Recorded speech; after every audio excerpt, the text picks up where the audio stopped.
Maintenant, parlons de suite dans RD.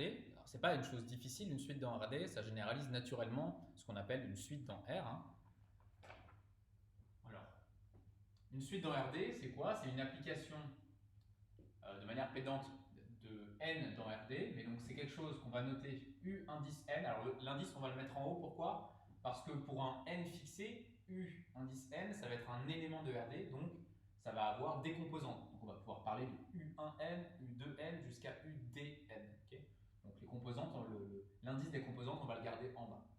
Donc de manière générale, une suite d'éléments de RD, ça va être une suite, ça va être un élément de, note comme ça, de RD puissance n. Autrement dit, pour chaque n entier naturel, je me donne un élément de RD. Prenons un exemple. Par exemple, si on prend la suite 1 sur n, 1 sur n, pour n appartenant à n étoile, pour chaque n, 1 sur n, 1 sur n est un élément de R2. Donc ça, c'est une suite de points du plan. Je peux même les tracer. À savoir que pour n égale 1, je vais avoir le point 1, 1. Donc voilà le premier point de la suite. Pour n égale 2, j'ai le point 1,5, 1,5 qui est là. Donc bien sûr, tous les points sont sur la première bisectrice. Ensuite, je vais avoir le point 1 tiers qui va être là, etc. Donc vous voyez au passage que cette suite-là, si on continue à tracer, je vais avoir un quart, etc. On aura envie de dire que cette suite, elle converge vers l'origine, c'est-à-dire vers le point 0, 0. Bien sûr, comme pour les éléments pour les suites de R, on va vouloir parler de la notion de convergence d'une suite. Ça va être bien sûr utile pour parler de, par exemple, de continuité de fonction, quand on va vouloir faire tendre certains h vers 0, des xn vers x. Pensez à la caractérisation séquentielle de la continuité, on va y venir. Et donc, allons-y pour donner ce que c'est que la définition d'une suite convergente. Donc, on dit que xn, donc une suite, alors j'utilise la notation xn plutôt,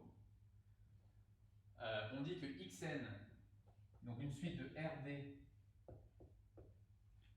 converge vers x, un élément de RD, si. Et là, vous allez voir qu'on va écrire la même chose que la définition que vous connaissez, sauf qu'au lieu de mettre des valeurs absolues, on va mettre une norme. Si, pour tout epsilon strictement positif, il existe un certain entier tel que, je vais le noter n indice epsilon, pour rappeler que cet entier dépend de epsilon. Il existe n epsilon appartenant à n.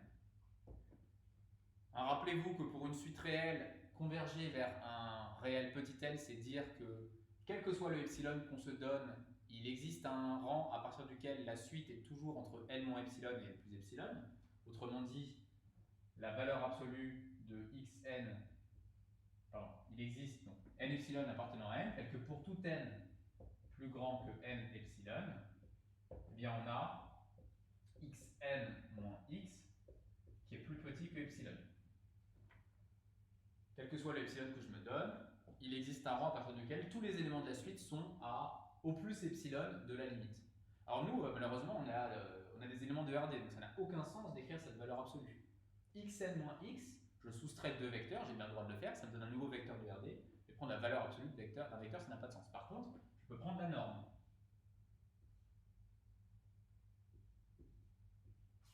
Ça a parfaitement un sens. Donc vous voyez, la généralisation de la définition de convergence d'une suite dans RD, pourvu qu'on se soit donné une norme, et nous on prend la norme euclidienne, elle est tout à fait naturelle par rapport à la notion de convergence qu'on avait pour une suite réelle. Donc voilà la définition. Et donc j'insiste sur le fait que vous voyez que la définition dépend de la norme qu'on a choisie. Je choisis la norme euclidienne apparaît ici avec l'indice 2. Ok. Là encore, sans le démontrer, je vais donner un certain nombre de résultats qui généralisent des résultats que vous connaissez pour les suites réelles. Donc, théorème.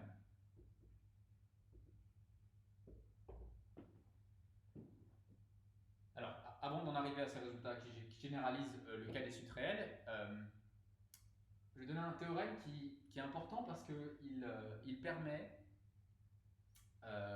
d'expliquer qu'on peut se ramener, pour étudier la convergence de suite, à la convergence des marginales de la suite, c'est-à-dire des composantes de la suite. Je m'explique, prenez par exemple l'exemple qu'on avait choisi tout à l'heure, 1 sur n, 1 sur n. Vous voyez qu'on a envie de dire que 1 sur n tend vers 0, 0. Ben, vous voyez qu'on a envie de le démontrer en disant « Ah mais je le sais parce que chacune des composantes tend vers 0. 1 sur n tend vers 0, c'est une suite réelle qui tend vers 0, et 1 sur n à droite, c'est la même suite réelle qui tend vers 0. » Et il se trouve que ça c'est vrai. Hein. Dire que xn tend vers x au centre de suite de RD, c'est équivalent à dire que chacune des composantes converge vers la composante limite, la composante de la limite x. Hein, donc on a le résultat suivant, xn tend vers x, si et seulement si, pour tout j appartenant à 1D, donc la suite de vecteurs xn tend vers x quand n tend vers plus l'infini. J'ai oublié de préciser que hein, si on a une telle convergence, hein, on la note alors, comme dans le cas réel, on note alors xn tend vers x quand n tend vers plus l'infini. Et donc le théorème dit que xn tend vers x si et seulement si chacune des composantes tend vers la composante limite, c'est-à-dire xjn tend vers xj quand n tend vers plus l'infini.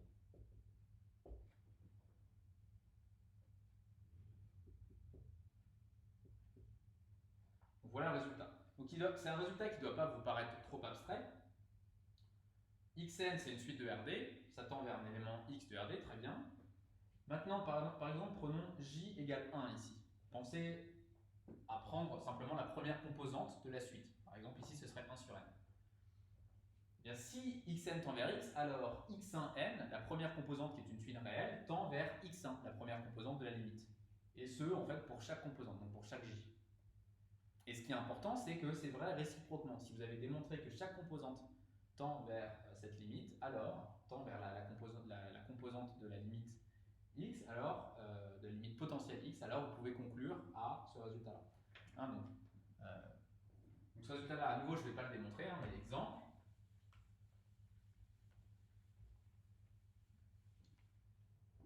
Exemple, pareil, si je prends la suite, je vais prendre la suite xn égale 1 sur n exponentielle moins n 2 moins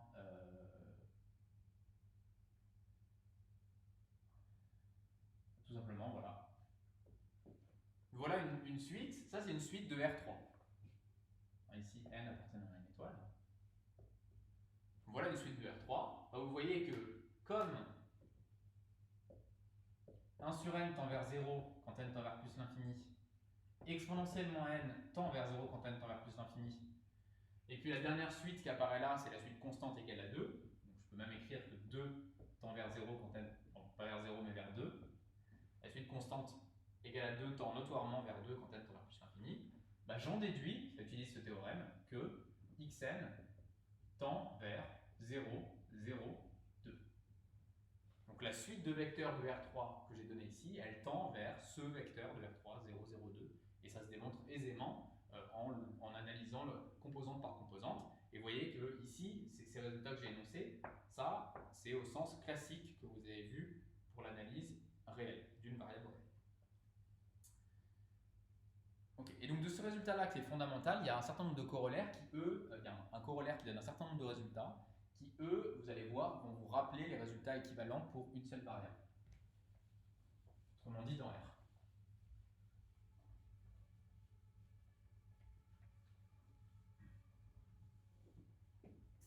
Donc corollaire.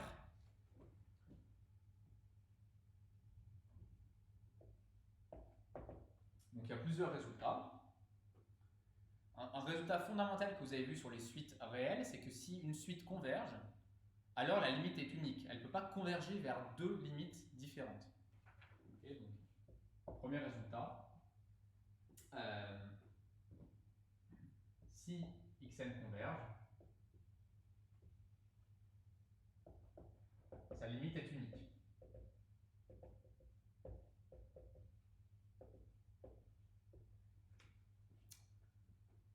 Deuxième point, si xn converge, alors elle est bornée.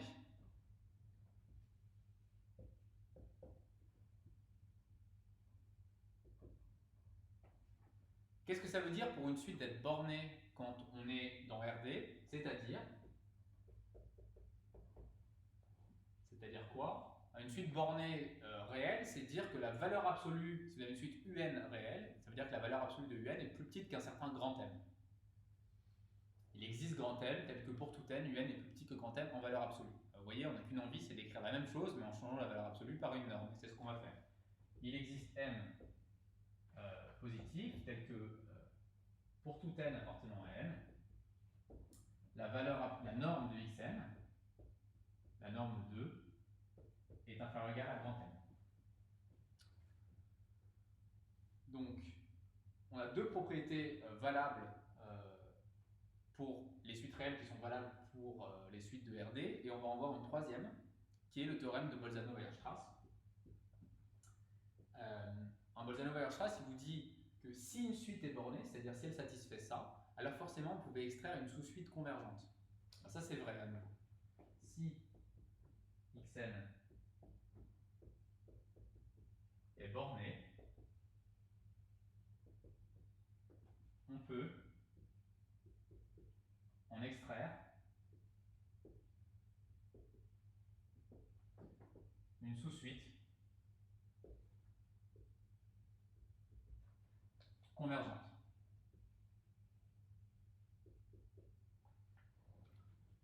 Je vous rappelle que ça veut dire quoi?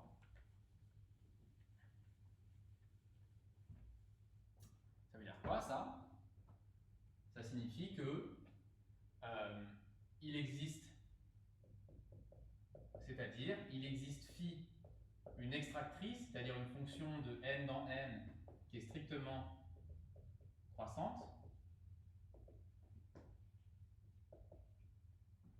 Il existe un certain x appartenant à RD, tel que x phi de n,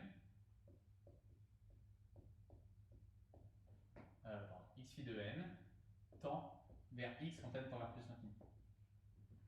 Souvenez-vous, dire qu'il existe une suite extraite qui converge pour une suite réelle, c'est dire il existe phi tel que u phi de n tend vers un certain u.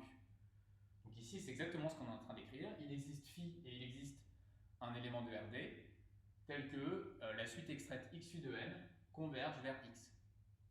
J'ai remplacé n par phi de n, double parenthèse. X phi de n tend vers x quand n tend vers plus l'infini. Ok, donc voilà trois résultats qui restent valables pour des suites de RD. Je vais juste faire la preuve du 1 pour vous montrer un petit peu comment ça peut marcher. En utilisant le résultat démontré, à savoir que le théorème, à savoir que une suite converge dans RD si et seulement si les composantes convergent. Donc preuve du 1.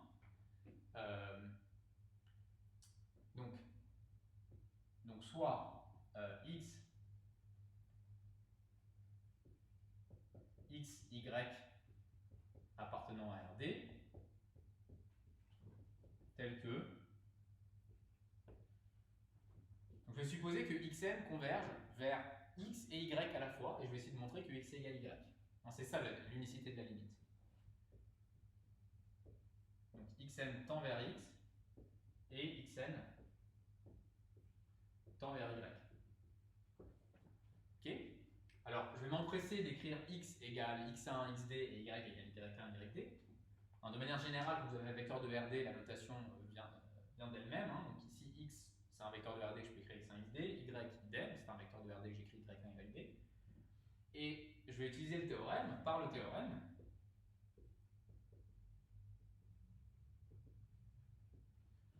je sais que les composantes de xn convergent vers les composantes de x. Et puis idem pour y. Pour tout j appartenant à 1D, xn j, qui est une suite réelle, hein, c'est une composante de la suite xn, c'est une suite réelle, tend vers xj. Et de même pour y, pardon, yn j tend vers yj.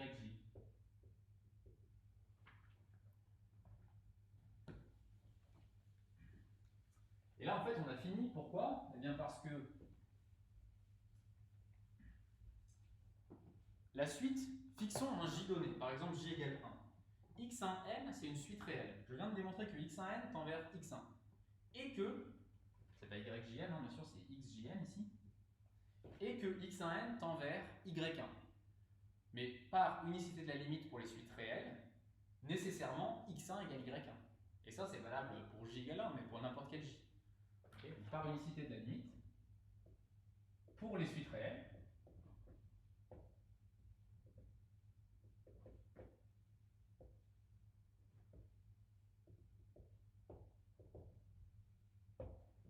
eh bien nécessairement xj égale yj pour tout j appartenant à 1D. Et ça, par définition, c'est quoi deux vecteurs égaux? C'est des vecteurs dont les composantes sont toutes égales. C'est exactement équivalent à x égale y, ce que je voulais montrer. Donc vous voyez que le théorème qui dit que si une suite d'éléments de RD converge vers une limite, c'est pareil que les composantes de la suite convergent au sens des suites réelles vers les composantes de la limite. Ce théorème, il permet de généraliser les résultats qu'on a sur les suites réelles aux suites à valeur dans RD. C'est exactement ce que cette preuve fait. Parce que je sais qu'il y a unicité de la limite pour les suites réelles, eh bien j'en déduis l'unicité de la limite pour les suites à valeur dans RD via ce petit raisonnement-là. Et on raisonne exactement de même pour 2 et 3 en utilisant le fait qu'une suite convergente dans R est bornée et puis le fait qu'on a Bolzano-Weierstrass pour les suites réelles. Le Bolzano-Weierstrass est un peu plus pénible parce qu'il faut extraire plusieurs sous-suites. Encore une fois, le cœur de ce cours, c'est pas les preuves de ce résultat. Je vais juste en montrer. Alors, avant de conclure cette partie sur les suites de RD, je voudrais revenir sur ce questionnement qu'on avait tout à l'heure, qui est que on a énoncé une propriété, on a donné une définition, pardon, donc à savoir celle de la convergence d'une suite qui faisait intervenir la notion de norme et faisait intervenir la norme que l'on choisit, ici la norme 2. Donc comme je l'ai dit tout à l'heure, on peut se demander, mais maintenant qu'est-ce qui se passe si je change de norme et que je prends la norme 1 ou la norme infinie comme on les a vus tout à l'heure? Il y a un résultat, comme je disais, fondamental qui dit que ça ne change rien. Xn tend vers x, ça ne dépend pas de la norme choisie. Alors, pourquoi? Je vais juste... c'est remarque. Donc, voir cours de topologie de 3e année de licence.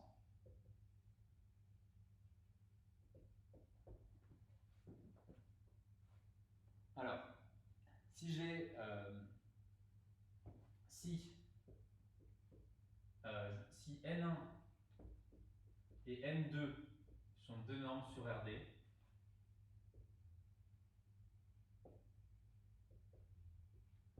alors elles sont équivalentes.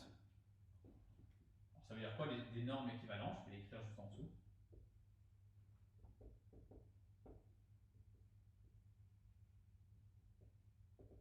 Ça veut dire qu'il existe M positif, il existe deux grandeurs, petit m et grand M strictement positives, telles que pour tout x appartenant à RD, N1 de x, M N1 de x est plus petit que N2 de x, plus petit que grand M N1 de x. Donc ça vous dit quoi? Ça vous dit que, mettons que N1 c'est la norme que je me sois donnée dans un premier temps, par exemple comme la norme 2 que l'on s'est donnée tout à l'heure. Si je m'en donne une nouvelle, que j'ai notée N2, alors nécessairement ces deux normes, elles peuvent se comparer. On dit qu'elles sont équivalentes de la manière suivante. Et ça, vous pouvez le vérifier, ça démontre que par exemple, on peut peut-être l'écrire d'ailleurs, tiens.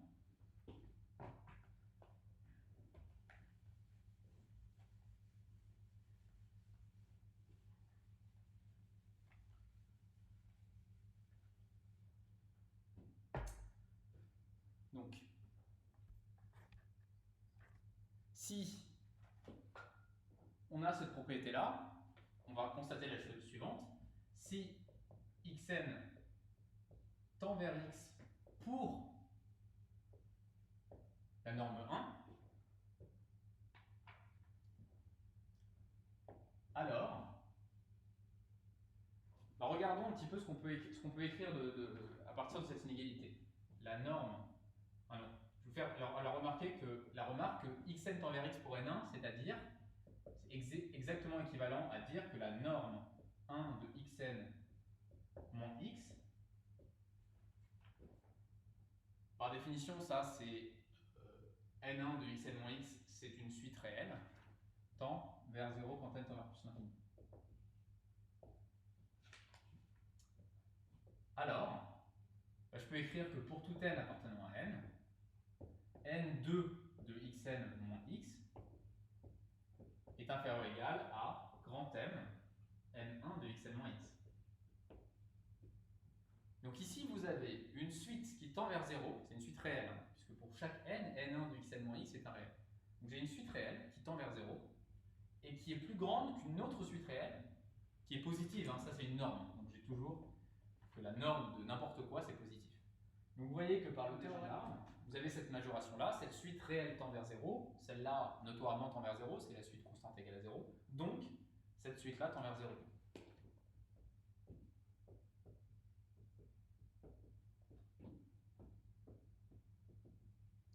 Ça c'est par le théorème des gendarmes.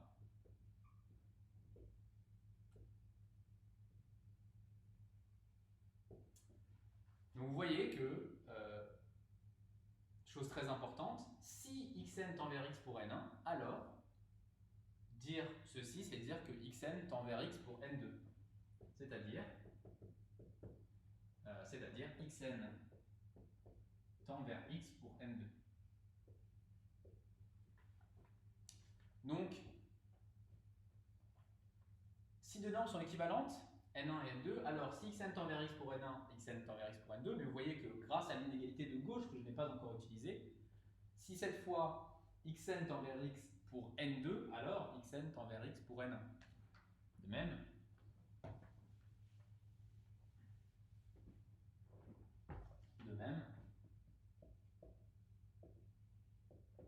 xn tend vers x pour n1, pardon, pour n2, implique xn tend vers x pour n1. Et donc finalement, dire que xn tend vers x pour une norme, c'est équivalent à dire que ça tend vers x pour une autre norme. Parce que on a ce résultat très fort qui s'appelle donc le théorème d'équivalence des normes, qui est que quelles que soient les normes qu'on peut se donner sur RD, elles sont forcément équivalentes. Donc soyez rassurés, ok, on a décidé de travailler avec la norme euclidienne, mais si on travaille avec une autre norme sur RD, tout ce qu'on dit serait exactement, signifierait exactement la même chose. Okay, et j'insiste sur le fait, hein, dans ce raisonnement-là, on a bien vu que, j'aurais dû insister tout à l'heure quand je faisais la définition, hein, remarque importante, hein, la notion qu'on a donnée de xn tend vers x, ça c'était, je vous rappelle qu'on l'a vu pour la norme 2, hein. Donc je vous rappelle, à chaque fois qu'on écrira xn tend vers x, on peut le dire pour la norme 2, mais comme on vient d'expliquer, ça ne dépend pas de la norme, donc c'est une notion qui est intrinsèque. Ça, c'est équivalent à dire que xn moins x, c'est équivalent à dire que la norme de xn moins x tend vers 0 quand n tend vers plus l'infini. Pourquoi c'est important? Parce que vous voyez que cette notion-là qu'on a définie donc pour des suites de RD, elle se ramène à la convergence vers 0 d'une suite de R. Je répète que pour chaque n, xn moins x en norme, c'est un élément de R, de R+. Okay, donc ça, c'est une suite. Ça, c'est une suite de R. C'est une brave suite réelle. Donc, démontrer qu'une suite réelle tend vers 0, vous avez tous les outils habituels pour le faire. Ok, donc ça clôt la notion de suite de RD, et ça va nous être utile notamment pour parler de continuité de fonction via la caractérisation séquentielle de la continuité. La dernière notion dont on a besoin avant de parler de fonction à proprement parler, eh bien, c'est celle de partie ouverte et fermée, qui a offert une introduction à des notions topologiques.